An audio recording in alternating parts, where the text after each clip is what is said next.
계속 서신 채로 말씀 봉독하시겠습니다. 하나님께서 오늘 우리에게 주시는 말씀은 사도행전 22장 12절에서 30절입니다.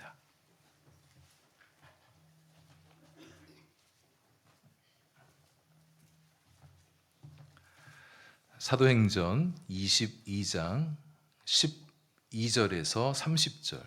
본문이 좀 긴데요. 그럼 한 절 한 절 마음을 담아서 한 절씩 교독하시고 마지막 절 함께 읽겠습니다. 12절입니다. 율법에 따라 경건한 사람으로 거기 사는 모든 유대인들에게 칭찬을 듣는 아나니아라 하는 이가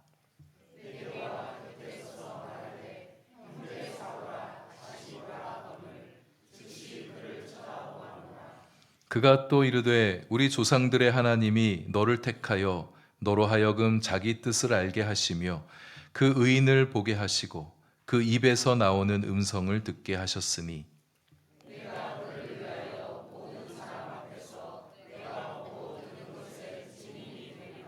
이제는 왜 주저하느냐 일어나 주의 이름을 불러 세례를 받고 너의 죄를 씻으라 하더라.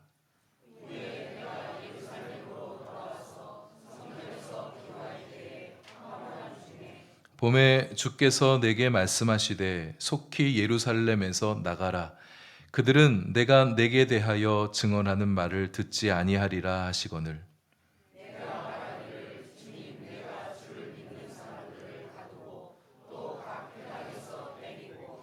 또 주의 증인 스데반이 피를 흘릴 때에 내가 곁에 서서 찬성하고 그 죽이는 사람들의 옷을 지킨 줄 그들도 아나이다.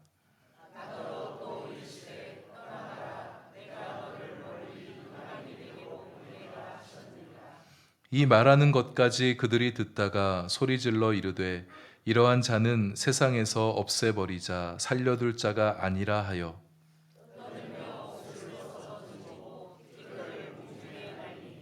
천부장이 바울을 영내로 데려가라 명하고 그들이 무슨 일로 그에 대하여 떠드는지 알고자 하여 채찍질하며 신문하라 한대.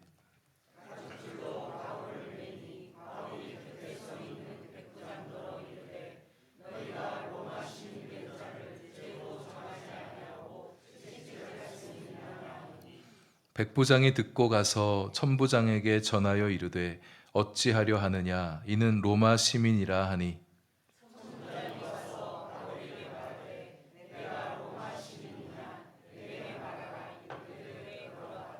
천부장이 대답하되 나는 돈을 많이 들여 이 시민권을 얻었노라. 바울이 이르되 나는 나면서부터라 하니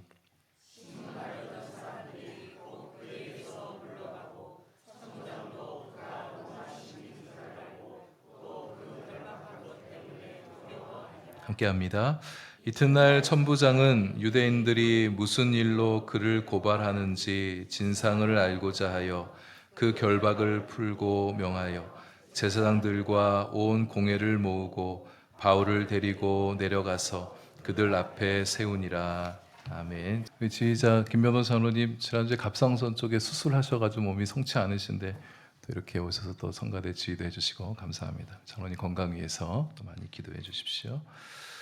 제가 기도하겠습니다. 주님, 이제 말씀 듣겠습니다.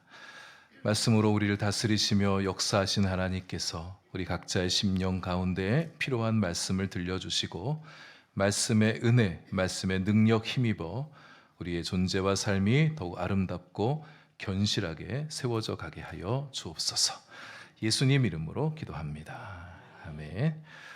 지난주에 이어서 바울의 회심에 관한 간증을 좀 더 나누겠습니다. 우리는 지난주에 바울이 다메섹 도상에서 예수님 만난 사건을 중심으로 함께 말씀을 나눴습니다. 예수님과의 만남은 다윗의 인생의 정말 최고의 만남이었었죠. 중요한 사건이었다. 이렇게 말할 수 있겠습니다. 예수님 만남의 전후가 이렇게 다른 사람이 있을까 싶습니다. 180도 바뀌게 됐죠. 인생의 방향이 바뀌고 인생의 목적이 달라지게 되고 인생의 주인이 바뀌게 되었으니까요. 그 인생의 매우 중요한 터닝 포인트가 다메섹 도상에서 일어났다. 이렇게 말씀드릴 수 있겠습니다. 여러분 인생의 최대의 사건을 꼽아보라고 한다면 여러분 뭘 얘기하시겠습니까? 아마도 지금까지 이렇게 인생을 살아오시면서 여러분의 중요한 순간들, 중요한 전환이 있었던 때들이 여러분들에게도 여러 차례 있었겠죠. 아마 그러나 가장 큰 터닝 포인트는 여러분에게도 역시 예수 그리스도가 아닐까 싶습니다. 예수 그리스도를 만나면 누구든 그 인생에 강력한 전환이 일어나게 됩니다. 아직 여러분 가운데 예수님을 아직 만나보지 못하신 분이 계시다면 예수님 꼭 만나는 은혜와 축복이 있으시게 되길 바랍니다. 예수님과의 만남은 은혜 중에 은혜, 복 중에 복입니다. 정말 내 인생의 새로운 방향으로의 전환이 예수님 만남 이후에 일어나게 되니까요. 바울이 자신이 예수님 만나게 된 것, 그리고 예수님 만나서 자신의 삶이 달라지게 된 것, 이제 얘기하게 되는데, 이 후자에 대한 얘기는 이제 오늘 본문에서 좀 다뤄지게 되는데요. 바울의 간증의 핵심 포인트는 두 가지입니다. 예수님 만남과 그 이후, 예수님을 어떻게 만났으며 그 이후가 자신에게는 어떻게 되었느냐. 이렇게 바울처럼 우리에게도 예수님 간증이 있으시면 좋겠어요. 내가 예수님을 어떻게 만났고 예수님 만난 이후에 나의 삶은 어떻게 사라지고 있는가. 예수님과 나만의 이야기가 있으시면 좋겠습니다. 여러분 남편 만나고 아내 만나서 연애하고 결혼한 거, 여러분과 여러분 남편, 여러분과 여러분 아내만의 둘만의 이야기지 않습니까? 그때를 생각하면 막 설레기도 하고 막 기분도 좋아지고 마음이 좀 촉촉해지고 막 그런 마음이 좀 들곤 하지 않으세요? 예수님과 나 사이에도 그런 설레는 이야기가 있었으면 좋겠어요. 그 이야기가 내 영혼을 깊이 있게 하고 내 마음을 부요하게 하고 우리의 삶을 힘있게 일어나게 해줍니다. 예수님 만난 이야기, 예수님께서 내 삶에 은혜 베풀어 주신 이야기, 나를 도와주신 이야기, 또 내가 주님을 위해서 살아온 이야기, 이게 소위 간증이지 않겠습니까? 이런 이야기들이 여러분 안에 있으시면 좋겠어요. 꼭 바울처럼 드라마틱한 간증이 아니더라도 여러분 나름의 신앙 여정에 간증이 있으실 겁니다. 아직 다른 사람들에게 제대로 이야기해보지 않아서 그렇지 여러분 각자 가진 간증들이 있으세요. 자주 말해봐야 말해 버릇해야 됩니다. 전도할 때도 내가 만난 예수님 이야기, 예수님 만나서 내가 어떻게 달라졌는가를 얘기해 보십시오. 그것만큼 좋은 전도가 없어요. 왜냐하면 내 얘기하는 거니까 내 마음에 힘도 되고 용기도 되어지게 됩니다. 제자 훈련하게 되면 제일 먼저 하게 되는 것이 예수님 만난 이야기를 나누거든요. 굉장히 은혜롭고 좋습니다. 제자 훈련 아직 안 하신 성도님들이 훨씬 더 많이 있는데 궁금해요. 우리 성도님들 어떻게 예수님 만나셨을까? 그 이후에 어떻게 달라져 가고 있나? 이번 대신방 할 때 한번 좀 물어볼까 봐요. 성도 어떻게 예수님 만나셨습니까? 그 이유가 어떻게 좀 달라지고 계세요? 신방하는 것도 부담스러운데 이런 것까지 물어보겠다고? 나 이번 신방 안 할래. 거부하지 마시고 해버릇 하셔야 돼요. 저한테 한번 연습해 본다 생각하시고 내가 예수님 어떻게 만났는지, 또 만난 이후에 나의 삶이 어떻게 달라져 가고 있습니다. 자꾸 얘기하다 보면 자신감도 생기게 되니까 한번 나눌 수 있는 그런 기회가 있으면 좋겠습니다. 다메섹에서 빛의 광채, 예수님 영광의 광채로 인해서 일시적인 실명 상태가 된 바울입니다. 혼자서는 움직일 수가 없어요. 그래서 곁에 있는 사람들에 끌려서 다메섹으로 들어갔다. 바울에게는 이 경험도 대단히 중요한 메시지가 될 수가 있습니다.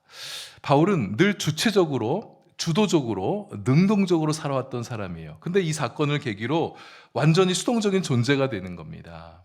누군가를 의지하지 않고는 스스로 움직일 수 없는 힘든 경험을 바울이 하게 된 것이죠. 자신의 의지, 자신의 판단, 자신의 주권을 다 내려놓고 다만 주님의 뜻, 주님의 명령, 주님의 이끄심을 따라 살아가는 삶의 궤도 안에 진입해 들어가는 상징적인 사건이다, 이렇게 말할 수가 있겠습니다. 신앙에 대해서 뭐라고 얘기할 수 있을까? 여러 정의를 내려보고 다양한 풀이를 해볼 수 있겠지만 신앙의 핵심에는 이 점이 참 중요해요. 신앙은 이끌리는 것이다. 신앙은 하나님께 이끌리는 것입니다. 하나님 앞에, 하나님의 뜻 앞에 수동적인 존재가 되는 것. 내가 내 인생 앞에 치고 나가면서 주님 보고 뒤따라오게 하는 게 아니라 주님께서 이끄시는 삶에 내가 순종해 가면서 주님께서 주님의 뒤를 따라 주님의 이끄심을 따라 나아가는 것. 이것이 우리의 신앙의 중요한 핵심의 한 요소라고 말할 수 있겠습니다. 바울은 몸소 그 체험을 겪으면서 예수 안에서 그의 신앙의 첫 여정이 시작되고 있습니다. 다메섹에서 아주 중요한 사람을 만나게 되죠. 아나니아입니다. 하나님께서 예비해 두신 사람이에요. 여러분, 우리 인생에도 이렇게 바울처럼 우리의 인생의 길목마다 우리를 위해서 준비해 두신 사람들이 있습니다. 여러분 인생을 돌아보세요. 여러분 신앙 여정 가운데 참 중요했던 사람들, 여러분 인생에도 여러 만남들이 있었을 것입니다. 내가 예수님을 알 수 있도록 도와줬던 사람, 내 신앙에 자라갈 수 있도록 도와줬던 사람, 정말 중요한 순간에 뭔가 좋은 결정을 내릴 수 있도록 도와줬던 사람, 내 인생에 이 사람과의 만남은 정말 의미 있는 만남입니다 라고 말할 수 있는 그 사람, 하나님께서 나를 위해서 준비해 두신 사람이라고 얘기해 본다면 바로 이 사람을 두고 얘기하는 거구나 싶은 그런 사람 여러분의 인생에 있으실 것입니다. 그런 사람 만나게 해주신 것에 대해서 감사하셔야 됩니다. 우리는 예수님께 기도하고 예배하면서 신앙이 성장하고 말씀 들으면서도 성장하지만 다른 사람들 통해서도 내 믿음이 성장하게 되거든요. 앞으로도 그러하실 것입니다. 하나님께서 바울에게 아나니아를 붙여주시고, 또 바울의 인생을 보면 바울은 정말 인복이 많은 사람이에요. 얼마나 많은 좋은 사람들, 동역자들 만났는지 모르겠어요. 하나님께서 우리 성도님들의 인생에도 앞으로 살아갈 날들에도 좋은 사람들 이렇게 많이 만나게 해주시길 축복합니다. 바울이 아나니아라는 사람을 그 전에 알았겠어요? 생판 몰랐는 사람이에요. 예수님 만났다면 이 사람 누군지도 모르고 살았을 수도 있어요. 그러나 예수님 만났기 때문에 아나니아를 알게 된 것이죠. 예수님 때문에 알게 된 사람 여러분 소중히 여기셔야 됩니다. 그리고 여러분들도 다른 누군가에게 소중한 사람으로 기억되는, 소중한 만남으로 기억되는 사람들이 되시면 좋겠어요. 예수님 얘기 많이 들려주시고 예수님의 은혜의 손, 사랑의 손, 축복의 손을 대신하여 줄 때 그 사람이 나를 통해서 예수님을 경험하게 되는 거잖아요. 그러면 그의 인생이 정말 우리로 인해서, 나로 인해서 정말 소중한 만남을 갖게 됐구나, 예수님 알게 된 게 얼마나 큰 축복이에요. 그렇게 우리를 의미 있는 만남으로 여기게 될 것입니다. 12절에 아나니아를 두고 바울이 이렇게 평가합니다. 율법에 따라 경건한 사람입니다. 그곳에 사는 사람들 모든 유대인들에게 칭찬받는 사람입니다. 이렇게 얘기해요. 우리 성도님들도 누군가에게 이런 평판을 가지신 분들 되시면 좋겠어요. 말씀에 참 심실하신 분이십니다. 믿음이 참 좋으세요. 그 사람들에게 칭찬받고 인정받고 사랑받고 존경받는 아나니아와 같은 우리 성도님들 되실 수 있기를 바랍니다. 바울이 이렇게 아나니아를 평가하는 데는 약간의 의도가 있습니다. 지금 자신을 박해하고 있는 성난 유대인들 앞에서 지금 예수님을 좀 전하고 싶은 그런 상황인 거지 않습니까? 바울이 예수님을 믿게 되어질 때 어떤 불확실한 경로를 통해서 이상하게 예수님 믿게 된 게 아니라 제대로 된 사람 만나서 그 사람 통해서 예수님 믿게 됐다, 이 얘기하고 싶은 거예요. 바울, 나는 반율법주의자가 아니다. 나는 율법을 따라 경건하게 살아가는 다메섹의 아나니아라는 사람을 만나서 그가 전하는 예수를 듣게 되었다. 모든 유대인들이 칭찬한 그 사람과 내가 교제했고 그 사람 통해서 내 신앙이 자라가게 된다, 이 얘기 좀 하고 있는 거예요. 뒤에 바울이 자신이 택함 받은 것에 대해서도 14절인데요. 우리 조상들의 하나님, 곧 여호와 하나님으로부터 택함 받았다, 이렇게 얘기하고 있어요. 16절에 나도 당신들처럼 죄를 씻는 회개의 세를 받았습니다, 이렇게 얘기하고 있어요. 지금 바울은 지금 유대인들 앞에서 그들의 마음을 좀, 성난 마음을 좀 누그러뜨리기 위해서 바울 역시 너 나는 좀 미워하지 말고 나 역시 당신들처럼 하나님께 열심히 있는 사람, 하나님 제대로 신앙하는 사람입니다, 이거 좀 말하고 싶은 겁니다. 예수님을 표현할 때도 14절에 보면 그 의인 이렇게 얘기하지 않습니까? 지금 바울이 전하려고 하는 예수 복음에 대해서 이 듣고 있는 유대인들이 좀 심기를 좀 살피고 있는 거예요. 눈치 본다기보다는 단어 하나하나, 문장 한 문장 한 장을 마음을 써서 간증하며 변호하며 설교하고 있는 바울의 모습을 보게 되어집니다. 자신이 그렇게 율법에 열심히 있는 사람인데 내가 어떻게 예수님 믿게 되었는지, 예수님께 열심히 있는 사람으로 어떻게 바뀌게 되었는지를 그들이 잘 듣고 예수님께 마음을 열기를 바라고 있는 거예요.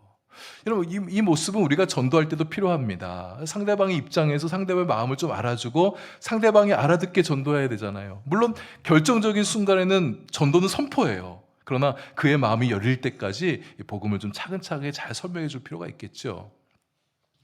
13절부터 16절까지에서는 앞에 9장에서 바울이 아나니아 만난 장면이 반복되고 있습니다.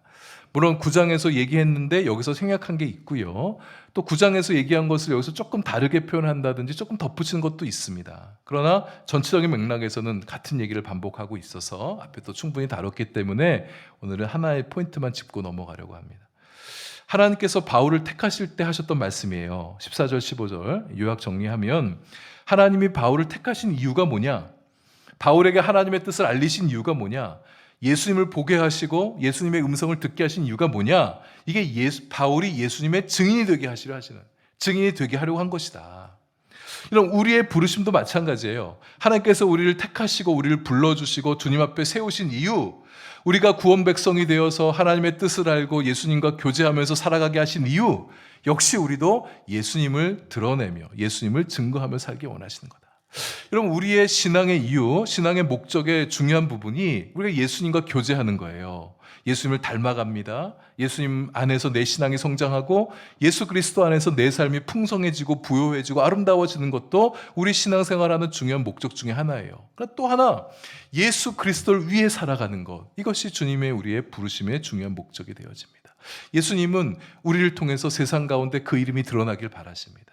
예수님께서 어떤 분이신지, 예수님께서 어떤 삶을 사셨는지, 우리 인간들을 위해서 무슨 일을 하셨는지 알려지길 바라시는 거예요. 왜 그렇게 하시냐? 그래야 예수님을 세상 사람들이 알게 되어지고 예수님 만나게 되어지고 그들도 구원받는 길이 열리게 되어지니까 세상 가운데 예수 그리스도가 알려지기 원합니다. 누가 알려야겠어요? 우리 부름받은 사람들이, 믿는 사람들이 예수님을 전하며 살아야 되는 거죠. 이어서 바울은 그가 예루살렘으로 돌아온 후에 있었던 일을 언급하는데요. 자신이 뼛속 깊은 유대인이고 민족 유대인들을 사랑하고 그들의 구원을 위해서 다메섹에서 예수님 만나자마자 열심히 전도했던 그런 사람인데 그가 어떻게 이방인의 사도가 되었는가를 좀 설명하고 싶은 대목입니다. 예루살렘에 돌아온 바울이 성전에 들어가 기도했답니다. 성전에서 기도한 중에 황홀한 어떤 체험을, 환상을 경험하게 됐죠. 주님의 계시의 말씀도 듣게 됐어요. 여러분, 우리가 어디서 기도하든지 간에 기도하면서 이렇게 주님과의 황홀한 만남을 가질 수가 있습니다. 그러나 성전에서 그럴 가능성이 굉장히 높죠.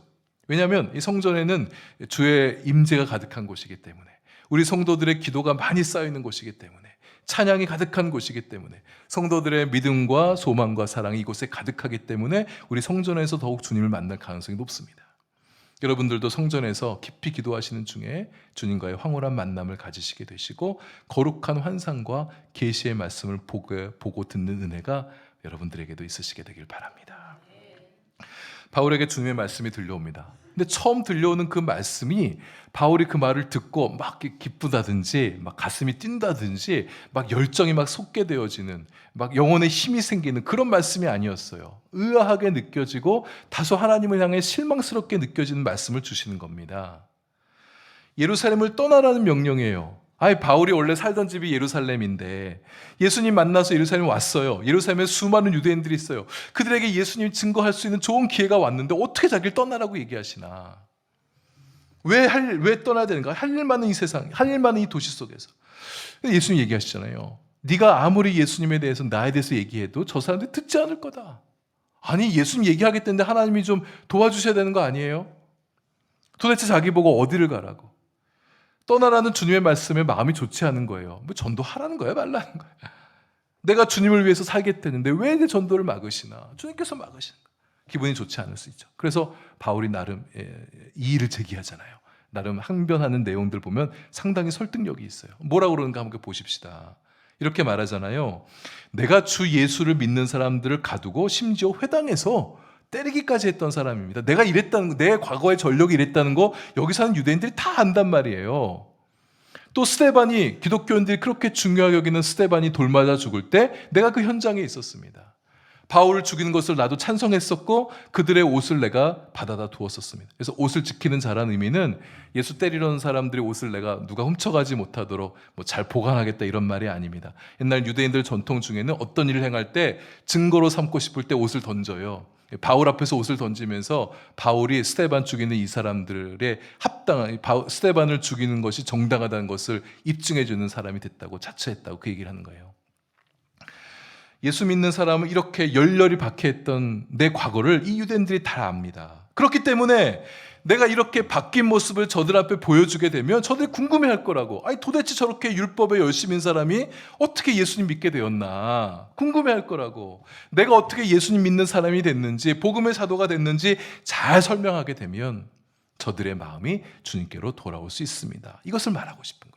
또 그렇게 할 때 나름대로 자신이 있어서 자신감에 넘치는 마음을 피력하고 있는 것입니다. 근데 예수님께서 다시 반복하시죠. 예루살렘을 떠나라. 왜 그러시느냐? 주님의 뜻이 다른 데 있었기 때문이에요. 하나님은 바울을 이방인들에게 보내서 이방인의 사도로 쓰고 싶으신 거예요. 그것이 바울의 소명이자 사명입니다. 하나님이 바울을 택하시고 부르시고 이방인에게 보내시는 이유는 바울을 통해서 이방인들에게 복음을 전하게 하시려고, 예수 그리스도의 복음을 이방인들에게 전하게 하시려고. 바울이 아니면 이거 감당할 사람이 없어요. 여러분, 만약 이렇게 바울에게서처럼 주님의 뜻과 내 뜻이 일치하지 않는 상황을 맞닥뜨리게 되면 여러분 어떻게 하시겠습니까? 바울이 다른 일도 아니고 예루살렘에서 예수님 전하겠다는 거잖아요. 너무나 귀한 일입니다. 고귀하고 거룩한 일이잖아요. 바울은 유대인들한테 복음을 전할 때 박해를 받아요. 거부당하고 외면당해요. 그래도 개의치 않고 내가 예수님 전하겠다, 그렇게 하고 있는 거잖아요. 얼마나 귀한 헌신입니까? 얼마나 좋은 마음으로 바울이 지금 예수님 전하겠다고 하고 있어요. 그렇게 하면 예수님 영광 받으실 텐데, 근데 예수님 막으시고 있는 거예요. 허망한 일도 아니잖아요. 무익한 일도 아니잖아요. 나쁜 일, 정욕을 구한 일 더더욱 아니지 않습니까? 만약 내 욕심을 추구하는 일에 주님께서 막으시면 여러분, 우리 어떻게 해야 돼요? 따라야죠. 포기해야죠. 그게 그리스도인이잖아요. 근데 나 좋자고 하는 게 아니라 주님을 위해서 하자는 일입니다. 내가 어떤 일을 하는 게 주님께 영광이 되겠다는 거예요. 아무리 생각해도 이건 주님께 기쁨이 되어져요. 너무 좋은 일 같아요. 근데 주님께서 그걸 막으셔요? 여러분 또 어떻게 하시겠습니까? 마음이 힘들어도 기꺼이 자신의 뜻을 접고 주님의 뜻을 따르시겠습니까? 아니면 여전히 이거 나한테 중요하다고, 내가 생각하기에 이거 잘 돼야 된다고, 주님께서 생각을 바꾸셔야 된다고, 이렇게 내 뜻, 내 판단, 내 생각을 밀어붙이시겠습니까? 여러분, 순종할 때 일이 일어나게 됩니다. 여러분, 순종 한번 생각해 보세요. 잘 할 수 있을 때 하는 순종은 진짜 하기 힘든 일을 하는 게 진짜 순종이지 않겠어요? 내 뜻과 달라도, 내 뜻이 더 좋아 보여도, 주님의 뜻이 다 납득이 되어지지 않아도 순종할 때 역사가 일어나게 됩니다. 여러분, 우리는 멀리 보지 못하는 사람들이에요. 그래서 앞에 있는 일을 보고서 그걸 보고 판단하고 결정하고 선택하는 사람들. 그러니까 우리 주님은 멀리까지 보시는 분이십니다. 모든 것을 합력하여 선을 이루시는 하나님께서 지금 내 앞에 놓여져 있는 일이 나에게 좋아 보이지 않더라도 그분께서 이루어 가시는 일에 포함시키는 하나님이세요. 사실 여기에 우리의 마음이 좀 어렵죠. 그러나 이 어려운 지점에서 우리의 순종이 빛을 바라게 되는 것입니다. 하나님은 바울을 이방인의 사도로 보내시기 위해서 그 확정하신 뜻을 여러 차례 여러 경로를 통해서 말씀해 주세요. 다메섹에서 아나니아 만나서 아나니아 통해서 얘기해 주셨죠. 성전에서 개인적으로 기도할 때 하나님의 뜻이 무엇인지를 다시 한번 밝혀주십니다. 여러분, 우리의 삶에도 그래요. 하나님께서 우리에게 어떤 사인을 주실 때나 어떤 새로운 일을 맡겨주실 때도 다양한 경로를 통해서 말씀해 주세요. 알려주세요. 성전에서 개인적으로 기도할 때도 그렇지만 말씀을 통해서 들려주기도 하시고, 어떤 사람과 이야기하는 가운데 주님의 뜻을 알게 해주시기도 하고, 개인적으로 큐티하면서 알게 해주시기도 하고, 어떤 상황 속에 처하게 하시기도 하고, 어떤 길을 몰아가시면서 주님의 뜻이 무엇인지를 여러 차례 여러 반복적으로 우리에게 확증시켜 주신 분이십니다. 그래서 어떤 것이 하나님의 뜻인지 알려고 싶을 땐 잘 살펴보세요. 하나님께서 다양한 방식으로 우리에게 말씀하신다는 것을 느끼시게 될 것입니다. 그렇게 인도해 가실 때 부르심이 분명하면 거부하지 말아야 돼요. 순종해야 하나님의 영광이 나타납니다. 하나님의 뜻이 이루어지게 되고 나에게도 좋은 일이 일어나게 되는 거예요. 순종하면서 우리는 하나님을 더욱 알게 되어지고 우리 신앙에도 자라가게 되어지고 우리의 존재도 더 풍성해지고 우리의 삶도 더욱 힘이 있어지게 되는 것을 경험하게 되고, 무엇보다 주님께 쓰임받는다는 것이 이렇게 복된 것이구나, 그 기쁨과 그 축복을 느끼시게 될 거예요.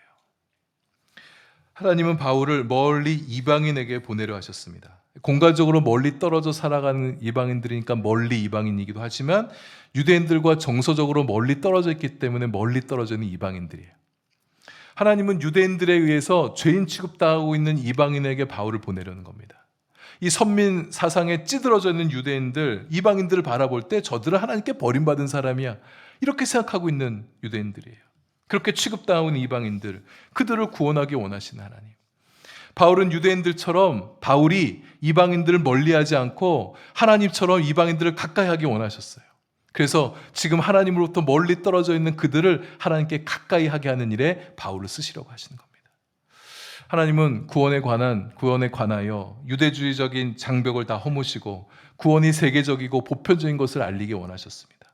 구원은 유대인들만의 것이 아니잖아요. 하나님이 창조하신 세상 곳곳에 살아가고 있는 수많은 사람들, 복음 듣고 예수님 만나고 구원 백성 되게 하는 거, 하나님의 구원의 원 안에 들어있지 못한 사람들 들어오게 하는 거, 이게 하나님의 뜻이지 않습니까?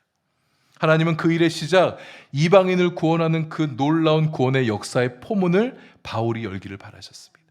하나님께서 하나님으로부터 멀리 떨어져 있는 그 사람들이 주님께로 가까이 나오도록 하는 그 일, 바울이 감당해 주길 바라셨던 거예요. 아직도 세상에는 하나님으로부터 멀리 떨어져 있는 사람들이 많이 있습니다. 우리들 주변에도 있어요. 우리 주변에 가까이 있는 사람들. 내 마음은 주님과 가까운데 나와 가까이 있는 그 사람들의 마음은 주님과 가깝지 않아요. 내 마음이 주님과 가까운 것처럼 그들의 마음도 주님과 가까워지도록 하나님께서 우리를 그들에게 보내시는 것입니다. 하나님의 구원 안에 아직 들어와 있지 않기 때문에 이방인이라고 말할진데 하나님께서 우리를 세상 이방인들에게 보내시는 겁니다. 예수님이 누구인지 알려주고 그들이 예수님 만나고, 그래서 그들의 인생 가운데 꼭 만나야 될 그분, 예수님 만나는 거, 누구든 그 인생의 가장 중요한 만남을 갖게 되는 거잖아요. 내가 주님 만난 것처럼 그 사람도 예수님 만나도록, 꼭 만날 수 있도록 도와주는 거, 그게 주님의 우리의 부르심이죠. 이들 유대인들 바울의 간증을 조용히 잘 듣고 있는 것 같아 보였는데 마음을 열고 들은 것 같지는 않아요. 호응하면서 들었다면 바울의 이야기에 마음이 조금씩 더 열렸을 텐데 이들은 그렇지 않습니다. 경계하면서 들었던 것 같아요. 잘 들어주다가 이 말하는 것까지, 이게 무슨 얘기냐면 바울이 이방인에 간다 이 얘기하기 전까지는 잘 들어오다가 이방인 얘기가 나오는 순간 더 이상 참지 못하고 견디지 못하고 폭발해버립니다. 유대인들에게는 이방인이 굉장히 거슬리는 말이에요. 예수를 용납하지 않는 그들이어도 예수가 바울을 보내 이방인을 하나님 백성 삼으려는 그 말에 발끈하는 겁니다. 이방인들도 구원해서 선민 백성들과 같이 하나님 백성이 이방인들도 되게 한다고 이 말에 무척 화가 나는 유대인들이에요. 용납해 줄 수가 없습니다. 다시 소동합니다. 옷을 벗어 던지고 티끌을 공중에 날리면서 이런 놈은 죽여야 된다고, 살게 해서는 안 된다고 다시 군중들이 난폭해지려고 합니다. 이대로 뒀다간 바울이 죽을지도 모르겠어요. 상황이 급박하게 돌아가자 천부장이 바울을 체포해서 영내로 데려가라고 그러죠. 히브리 말로 바울이 얘기했잖아요. 그러니까 무슨 말인지 몰라서 그냥 조용히 잘 듣고 있으니까 뭐 얘가 잘 풀리나 그렇게 봤는지 모르겠어요. 그러다가 갑자기 어느 순간 또 다시 난폭해지는 유대인들을 보니까 바울 이 사람에게 뭔 문제가 있지 않나 이런 생각을 또 하게 되는 것 같아요. 정확한 진상 조사를 위해서 원래 소요가 일어나면 소요의 원인을 파악하고 소요를 진정시킨 게 천부장의 소임이니까 바울을 붙잡아다가 신문하려고 합니다. 채찍질도 하려 했다 그러죠. 가죽줄로 바울을 매답니다. 이 정도까지 왔으면 방도가 없어요. 혹독하기로 유명한 로마 제국의 채찍질을 피할 길이 없습니다. 이제 큰일 난 거예요. 근데 이때 바울이 채찍질을 맞기 전에 딱 멈춰 세웁니다. 바울이 뭐라고 그러니까 내가 로마 시민권자다. 로마 시민의 경우 형이 확정되기 전에 채찍질하는 것은 위법입니다. 형이 확정되지 않은데 누가 막 채찍질 하잖아요. 그럼 그 사람 처벌을 받게 되어집니다. 로마 시민의 지위가 상당했던 거죠. 렉스 줄리아법이라고, 줄리아법이라는 게 로마 제국 안에 있었댔는데 로마 시민은 일단 유죄 판정을 받아도 로마 법정에 상고가 올라가게 되면 다시 재심을 열고 형이 확정될 때까지는 범법자 취급을 당하지 않는 게 렉스 줄리아법이라고 얘기합니다. 로마 제국이 나름대로 법제도는 잘 돼 있었던 것 같아요. 바울은 위기 상황에서 자신이 가진 로마 시민권이라는 카드를 사용합니다. 곁에 있던 백부장이 화들짝 놀라죠. 천부장이 달려가요. 이 사람 로마 시민이라는데 어떡할 거냐고. 천부장도 놀라가지고 바울에게 오잖아요. 길리기아의 다소 시민인 것까지는 알았는데 그보다 더 높은 권한인 로마 시민이라고 그러니까 굉장히 당황하는 모습을 보여주고 있습니다. 당연해요. 몰랐어요. 왜 몰랐냐? 바울이 얘기를 안 했으니까. 바울에게는 자신이 로마 시민권자라는 사실이 그렇게 중요했던 것 같지 않습니다. 자신은 로마 시민권보다 하늘 시민권자라는 게 더 중요했던 사람인 것 같아요. 세상에서 아무리 많은 권리를 누리고 혜택을 받고 명예를 얻고 지식을 얻고 권력을 얻고 신분이 아무리 높아도 이 세상 끝나고 나면 다 사라지게 될 것들 아닙니까? 그럼 하늘 시민권은 달라요. 영원한 시민권입니다. 하나님 나라 백성으로 살아가는 것이 정말 큰 특권인 것이죠. 바울은 이 특권, 이 자부심을 대단히 중요하게 여기던 사람이었던 거예요. 로마 시민으로서 제국의 보호를 받는 것보다 하늘 시민으로 하나님의 보호를 받는 것이 더 중요하게 여겨졌던 사람, 더 좋게 여겨졌던 사람 바울이죠. 자신에게 로마 시민권은 그다지 큰 의미가 없습니다. 아니 세상의 모든 것들 배설물처럼 여겼던 사람인데 그깟 로마 시민권이 대수입니까? 그러나 유용하게 사용할 때가 있어요. 지금이 그때인 것이죠. 바울은 필요한 때 잘 분별해서 세상적인 힘도 적절하게 이용하고 있는 모습을 보여주고 있습니다. 부당한 고통을 피하고 자신 신변이 안전하게 보호받으려는 목적도 있었겠지만 지금 이 진상도 제대로 파악하지 않고 로마 이 천부장 이 군병들이 막 지금 막 형벌을 집행하려고 하는 거잖아요. 일단 채찍불도 들어서 폭행을 저지르려 하고 있습니다. 시시비비를 가려서 옳지 않는 행동을 저지시키고 법에 따라 올바르게 행동하라고 지금 꾸짖고 있는 바울의 모습을 보여주고 있는 거예요. 굉장히 위험 있죠. 여러분 우리에게도 세상 권리, 세상적인 힘, 세상적인 지위가 있습니다. 우리가 가진 구원, 하나님 나라 시민권보다 뭐 그에 비하면 별 대단한 거 아니에요. 그러나 우리가 세상을 살아가면서 주님을 높이기 위해서, 주님의 영광을 드러내기 위해서 쓸모있게 쓰여질 때가 있습니다.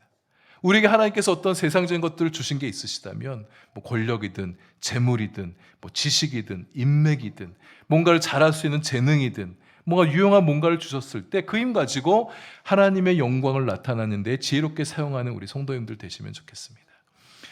이 천부장이 상당히 놀란 것 같아요. 바울이 좀 범사스러운 사람 아닌 것은 이미 알았지만 이 정도까지는 몰랐던 거예요. 설마 로마 시민권까지 취득한 사람이었을까? 몰랐던 것이죠. 그래서 바울에게 궁금해서 물어봐요. 어떻게 로마 시민권을 갖게 됐냐? 저는 이 대목이 약간 좀 웃겨요. 갑자기 이 분위기에서 로마 시민권 어떻게 받았는지 왜 궁금할까? 나는 돈 많이 주고 샀는데 넌 어때? 난 나면서 받았어. 이 질문도 웃기고 바울이 또 한 방 매기는 듯한 이 바울의 위트도 좀 재밌게 좀 느껴진 대목이었는데요. 이렇게 해서 분위기 반전이 일어납니다. 신문하던 사람들 다 물러가고 천부장이 쩔쩔매죠. 로마 시민권자에게 죄를 확정하기 전에는 결박도 하면 안 되는데 내내 결박시키고 있었으니까 크게 당황하게 되는 거예요. 천부장은 바울의 결박한 것은 풀어주게 됩니다. 그리고 원래 죄를 확정 재판정이 열리기 전에는 내방면해야 돼요. 그러나 영내에 일단 두고 있는 것 같습니다. 감옥에 들어보내진 않았을 거예요. 왜냐하면 지금 바울을 이대로 내보냈다가 또 유대인들에 의해서 무슨 일 당할지 모르니까 일종의 보호해주고 있는 거죠.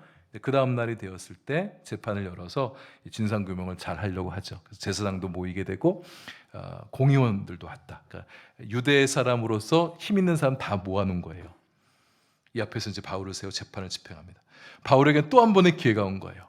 다시 예수 그리스도를 증언할 기회가 왔다. 그러니까 지금 자기가 풀려나는 게 바울에게 중요한 게 아니라 어떻게 해서든 어떤 기회든 예수 그리스도를 전하려고 하는 바울의 모습을 보여주고 있습니다. 바울이 참 영리하고 대단한 담대한 사람인데 이제 다음 주 살펴보겠지만 재판정에서 위축되지 않습니다. 이 힘 있는 사람들 앞에서 결코 움츠러들질 않아요. 오히려 재판정의 분위기를 주도하고 뒤흔들어 놓는 그런 사건이 하나 일어나게 되어집니다. 굉장히 재밌는 내용인데 다음 주에 좀 이어 살펴보도록 하겠습니다.